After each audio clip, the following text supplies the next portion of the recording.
मेरो नाम सुस्मिता स्याङथन, म कक्षा 8 मा पढ्छु।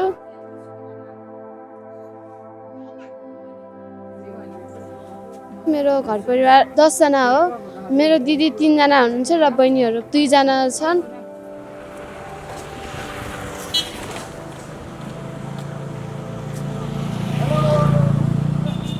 मेरो नाम सुशीला शैली।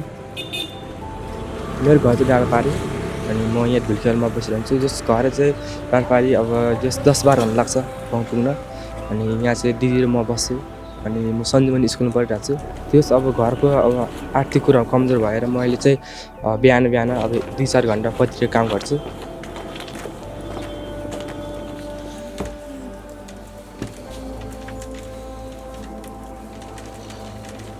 म बिहान चाँडै उठ्छु अनि आफ्नो होमवर्कहरू गर्छु। होमवर्क गरेपछि मम्मीलाई घरवासी काममा सहयोग गर्छु अनि सहयोग गरेपछि म बहिनीहरूलाई स्कुलमा लैजान्छु तयारी पारेर। अनि मेरो मनपर्ने सब्जेक्ट चाहिँ इङ्ग्लिस र नेपाली हो। मलाई एकदमै मनपर्छ इङ्ग्लिस र नेपाली चाहिँ।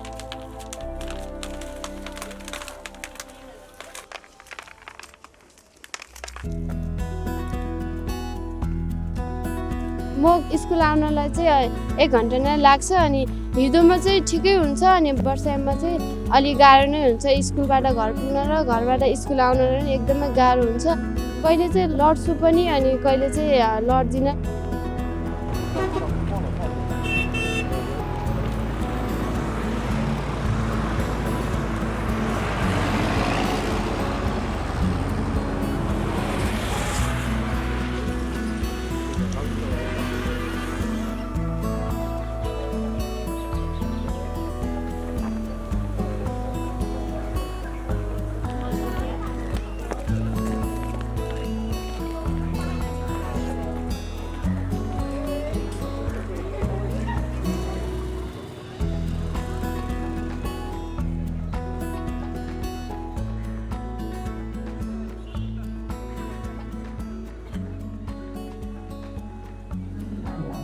अखण्ड यो प्यारो हाम्रो मातृभूमि नेपाल। भाउ जाति भाषा धर्म संस्कृति समिसल। अग्रगामी राष्ट्र हाम्रो जय जय नेपाल। नमस्कार, म रोहित भुयाल यसै विद्यालयको सामाजिक विषयक शिक्षक। सबै भाइ बहिनीहरूलाई थाहा छ आज भूकम्प सुरक्षा दिवस।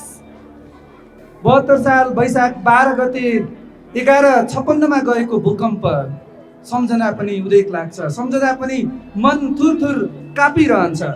एकाएक आएको भूकम्पले हल्लाउँदाखेरि हाम्रा शरीर मात्र होइन यहाँका भीम काया जस्तै देखिने दरबार जस्तै देखिने ठुला ठुला भवनहरू पनि कापिरहेका थिए र केही इँटाहरू खसिरहेका थिए। Good evening, I'm Cindy Shu. A massive earthquake triggers an avalanche, destroying history in seconds and triggering a desperate search for survivors. बहुत ही डरावना माहौल था, लोग इधर उधर भाग रहे थे। A 7.8 magnitude earthquake hitting Nepal, killing nearly 9,000 people. त्यो दिन सम्झिँदा खेर्ने अझै हामी काम छौँ। यही विद्यालयको माथिल्लो तलामा बसेर हामी एसएलसीको उत्तर पुस्तिका परीक्षण भइरहेको थियो। अचानक भूकम्प आयो, के गर्ने, अत्तालिम झ्यालैबाट हाम फाल्न पनि खोजियो तर सम्भव थिएन। अनि एक अर्कालाई ठेल्दै घचेट्दै हामी तल ग्राउन्डमा आयौँ। ग्राउन्डमा आउँदा यो भवनको पनि इँटा माथिबाट खस्न थाल्यो, भाग्ने ठाउँ छैन। आफू बसेको बिल्डिङ पनि इँटा झर्न थाल्यो, यो बिल्डिङको पनि झर्न थाल्यो। त्राही भयो। अनि केही समयपछि धैर्य गरेर हामी त बस्यौँ। अब अर्को चिन्ता हामीलाई के भने अब भोलिदेखि स्कुलमा कसरी पढाउने, कहाँ पढाउने ठाउँ छैन। भएको घरहरू सबै भडाभका भयो, पढाइ राम्रो हुन सकेन। भूकम्प गएर भोलिपल्ट स्कुल आउँदाखेरि स्कुलको बिल्डिङहरू एकदमै चर्किएको थियो र कोही बिल्डिङ चाहिँ भत्केर गइसकेको थियो। अनि मलाई एकदमै दुःख लाग्यो आफू पढ्ने विद्यालय भत्किएको देखेर चर्केको देखेर अनि हामी सबैलाई पनि डर लाग्यो फेरि कुन बेला भूकम्प आउने हो कुन बेला थिच्ने हो भने एकदमै डर पनि लागेको थियो एकचोटि त मलाई लाग्यो अब हाम्रो पढाइ पनि रोकिने होला म चाहिँ भूकम्प जाँदाखेरि 6th क्लासमा पढ्थ्यो अनि भूकम्प गएको दिन चाहिँ शनिबार पढेको थियो हामी भोलिपल्ट स्कुल आउँदाखेरि सबै स्कुलहरू चर्केको थियो हामीले यस विद्यालयमा पढेका पुराना विद्यार्थीहरूलाई आह्वान गऱ्यौँ जो जहाँ छ स्कुलको हालत यो भयो पढाउने अवस्था छैन के गर्ने भन्दा विद्यार्थीहरू यहाँ पढेर बाहिर स्वदेश विदेश भएका विद्यार्थीहरूबाट ल सर हामी सहयोग गर्छौँ भन्ने आश्वासन सहित कि पैसाहरू नै आउन थाल्यो करिब 3.5 लाख रुपियाँ त आइगयो अब त्योबाट हामीले चाहिँ ल अब हामी अस्थायी टहरा सुरु गर्छौँ भन्ने भयो।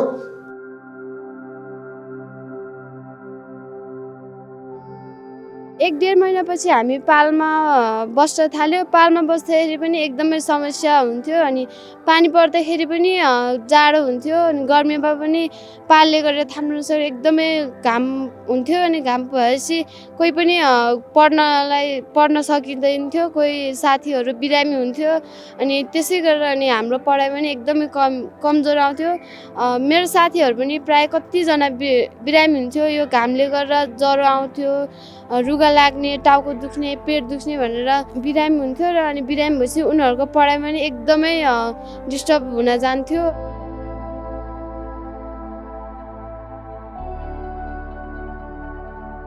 विद्यार्थीहरूलाई को समय त भइरहेको छ यहाँ तहरमा पढाउँदाखेरि धुलो धुवाँदेखि अथवा यहाँ पढ्ने वातावरण नै राम्रो भएन यो क्लाससँग जोडिएको छ यहाँ पढाएको उहाँ सुन्ने उहाँ पढाएको उहाँ सुन्ने पानी उठाउनु थिएन चटनी थिएन भन्दाखेरि सरहरूले कति मिहिनेत गरे पनि त्यो सुधार हुने अवस्था देखिएन।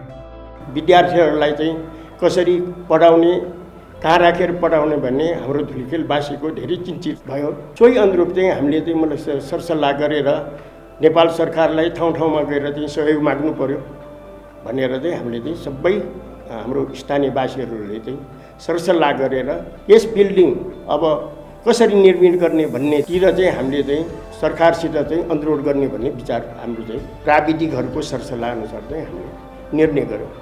यो स्कुलमा पढ्ने मान्छेको अधिकांशको विचार के भने सञ्जीवनी हाई स्कुलले हामीलाई व्यापारमा यहाँसम्म पुर्यायो हाम्रो सर्भिसमा सरकारको सर्भिसमादेखि लिएर विदेशमा पढ्ने ठाउँदेखि लिएर थुप्रै कामहरू भए र उनीहरूले के भन्छ भने यो स्कुल नभएको भए हामी के हुन्थ्यो होला।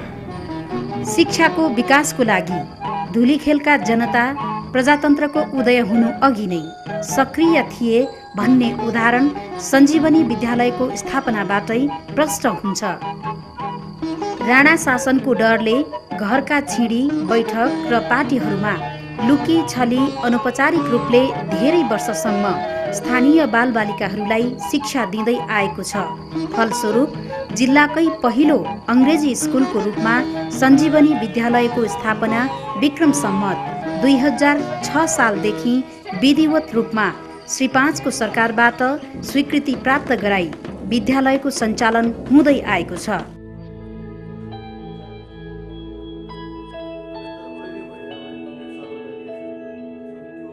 दिन 12 जना हुनुहुँदो रहेछ त्यो बेला 12 जना व्यक्तिहरू एक ठाउँमा बसेर एउटा नियम बनाउनुभयो कि हाम्रो यो धुलिखेलका मान्छेहरू देशभरि जो बन्द व्यापारको सिलसिलामा जहाँ छन् उहाँहरूसँग मुठीदान लिने प्रत्येक घरले भनेर नियम पार्नुभयो।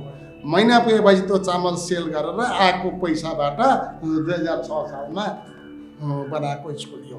त्यो स्कुलहरू भटाभुक भएको हेर्छु फेरि टाउनमा कल्पना आउँछ के गर्ने भन्ने कुराहरू पछि छलफल हुँदै अब सरकारले गरिदिन्छ कि भनेर चाहिँ हामीले रिक्वेस्ट गऱ्यौँ त्यसै विदेशीहरूले पनि गऱ्यौँ र अरूले पनि गऱ्यौँ। साह्रै अप्ठ्यारो अवस्थामा पऱ्यौँ तर लक्कीले भाग्यले साथ दियो। यहाँको केन्द्रीय कार्यान्वयन इकाइ जो हाम्रो सिएलपिआई भन्छौँ उहाँहरूसँग भेट भएपछि हामी साह्रै खुसी भयौँ। हाम्रो त्यो मनमा भएको जुन डर छ अब हटायो चिन्ता हट्यो अब भवन बन्छ भन्नेमा ढुक्क भयौँ।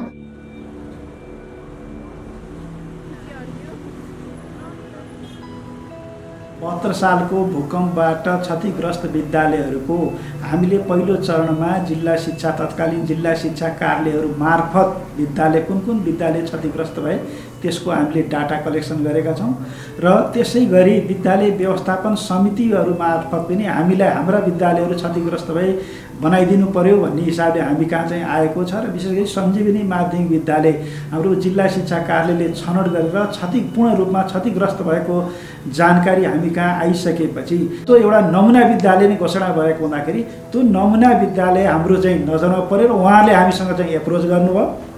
त्यसको आधारले हामीले त्यसलाई नमुना विद्यालयमा हुनुपर्ने सम्पूर्ण चाहिँ पक्षलाई ध्यानमा गरेर हामीले त्यो विद्यालयलाई छनौट गरेर निर्माणको प्रक्रिया अगाडि बढाएका हौँ।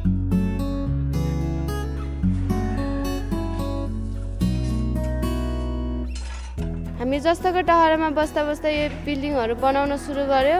यो बिल्डिङ बनाउँदै जाँदाखेरि एकदमै खुसी हुन्थ्यो साथीहरू पनि, अनि सबैजना रमाउँथ्यो। अब हाम्रो फेरि नयाँ बिल्डिङ बन्यो। पहिलाको चर्केको बिल्डिङ भन्दाखेरि अहिले हाम्रो नयाँ बिल्डिङ बनेपछि हामीलाई एकदमै खुसी लागेको छ भनेर हामी घरमा गएर पनि एकदमै मम्मी ड्याडीलाई सबैलाई सुनाउँथ्यो।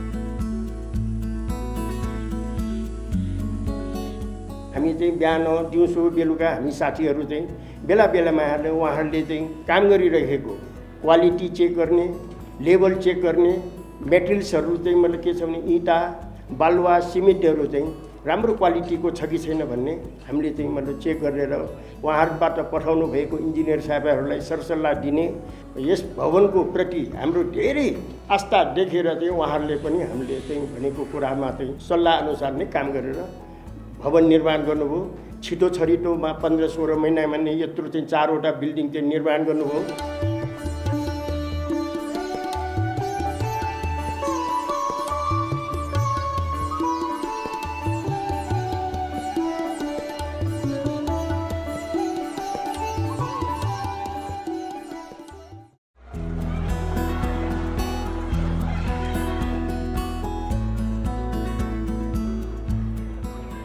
देशभरिका विभिन्न विद्यालयहरूलाई नमुना विद्यालयको रूपमा घोषणा गरेको थियो र त्यसै अन्तर्गत भूकम्प प्रभावित क्षेत्रका 17वटा नमुना विद्यालयमध्ये सञ्जीवनी माविलाई पनि नमुना विद्यालयको रूपमा घोषणा गरिएको र त्यसै अनुरूप हामीले चाहिँ विद्यालय भवन निर्माण गरेका छौँ र नमुना विद्यालयमा हुनुपर्ने सम्पूर्ण मापदण्डहरू पुरा गरिएको छ। विशेष गरी अपाङ्ग मैत्री, बाल मैत्री, आइसिटी, विज्ञान ल्याब लगायत सम्पूर्ण पूर्वाधारहरू त्यस विद्यालयमा छात्रावास सहितको पूर्वाधारहरू त्यस विद्यालयमा हामीले निर्माण गरेका छौँ।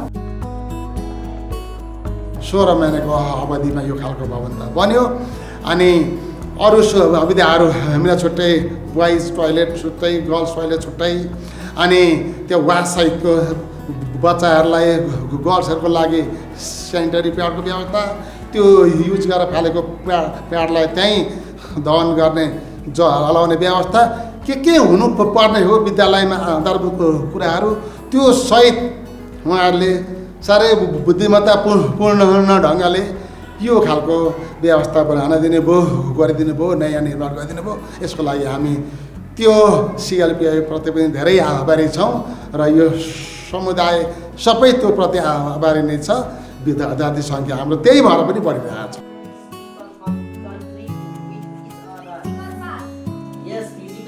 नयाँ बिल्डिङ बन्न साथ हाम्रो साथीहरू सबैजना खुसी साथ आफ्नो क्लासरुममा छिर्न थाल्यो। क्लासरुममा छिरेपछि साथीहरूको र मेरो पनि के डर भन्ने नै रहेन आफ्नो मनभित्र।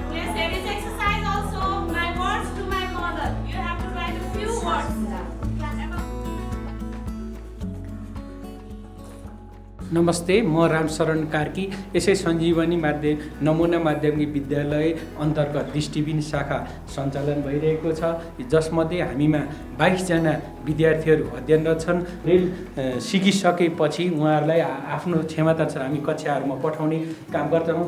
त्यसपछि यहाँ चाहिँ विभिन्न 4 देखि 11 सम्म भाइ बहिनीहरू अध्ययनरत छन्। हालसम्म हाम्रो यस विद्यालयबाट 100 भन्दा माथि एसीमा उत्तीर्ण भइसकेका छन् र 2 जना निजामती सेवामा हुनुहुन्छ र अरू भाइ बहिनीहरू विभिन्न शिक्षा सेवामा कार्यरत छन्।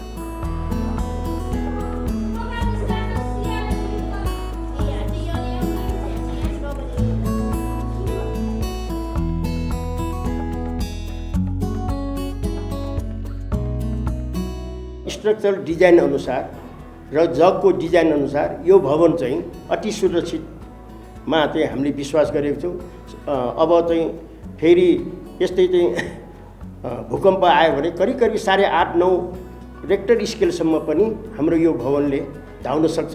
त्यसकारण चाहिँ हाम्रो विद्यार्थीहरूलाई कुनै पनि डर चाहिँ नहोस् भन्ने चाहिँ म यहाँहरूले जानकारी दिन्छु।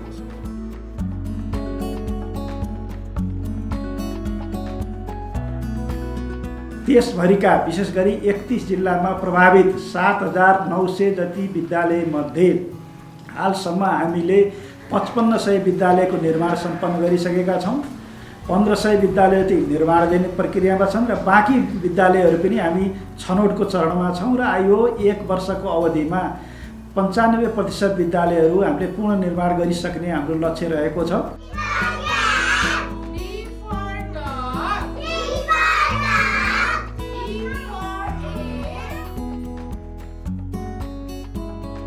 भूकम्प अगाडिको ड्रप आउट रेट चाहिँ हाम्रो थोरै अलि बढेको पाइएको थियो।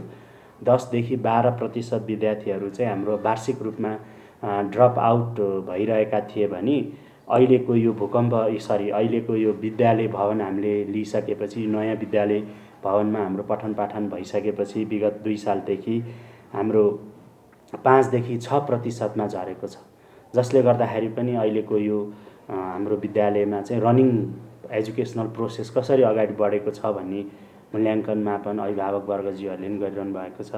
त्यस्तै गरी एससीईको रिजल्टलाई ध्यान दिएर हेर्दाखेरि पनि 2074 सालमा A+ ल्याउने विद्यार्थी भाइ बहिनीहरू हाम्रो अङ्ग्रेजीमा 2 जना, विज्ञानमा 2 जना र सामाजिकमा 1 जना थिए भने यो 75 सालको एससीई रिजल्टमा अङ्ग्रेजीमा 5 जना, विज्ञानमा 4 जना र इपिएचमा 7 जना र अप्सनल द्वितीय विषयमा 1 जना गरी क्रमिक रूपमा यो 74 सालको सब्जेक्ट वाइज ग्रेडिङ भन्दा 75 सालको सब्जेक्ट वाइज ग्रेडिङमा उल्लेखनीय हाम्रो रिजल्ट, हाम्रो परिणाम राम्रो देखिएको हाम्रो एससीईको रिजल्टहरूको डकुमेन्टहरूबाट पनि हामी देख्न पाउँछौँ। पहिला जस्तो बिल्डिङ जसरी मन चर्केको थियो अहिले त्यस्तो केही रहेन। अहिले त जब शनिबार हुन्छ त्यो शनिबार पनि कहिले होला र कहिले सकेला भनेर चिन्ता हुन्छ। कहिले स्कुल जानु पाउला र कहिले स्कुलमा गएर पढ्न पाउला भन्ने सोच हुन्छ।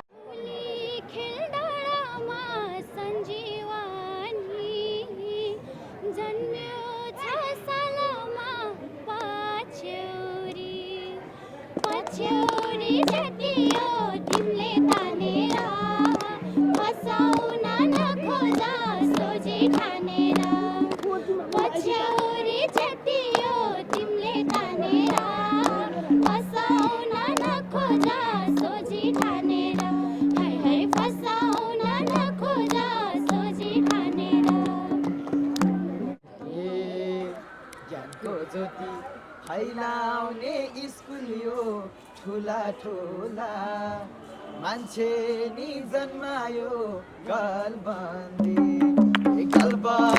जाति यो तिमीले मानेर बोलाउन खोजेको आफ्नै जानेर गलबन्दी जाति यो तिमीले मानेर बोलाउन खोजेको आफ्नै जानेर।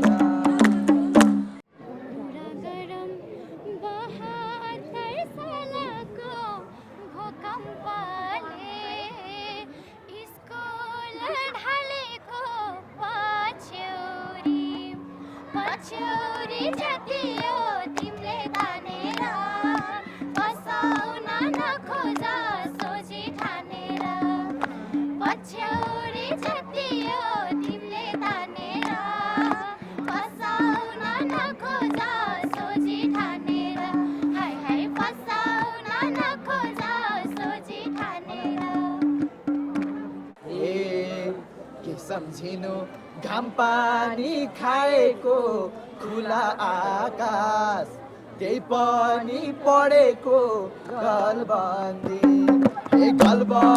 जाति यो तिमीले मानेर बोलाउन खोजेको आफ्नै जानेर गलबन्दी जाति यो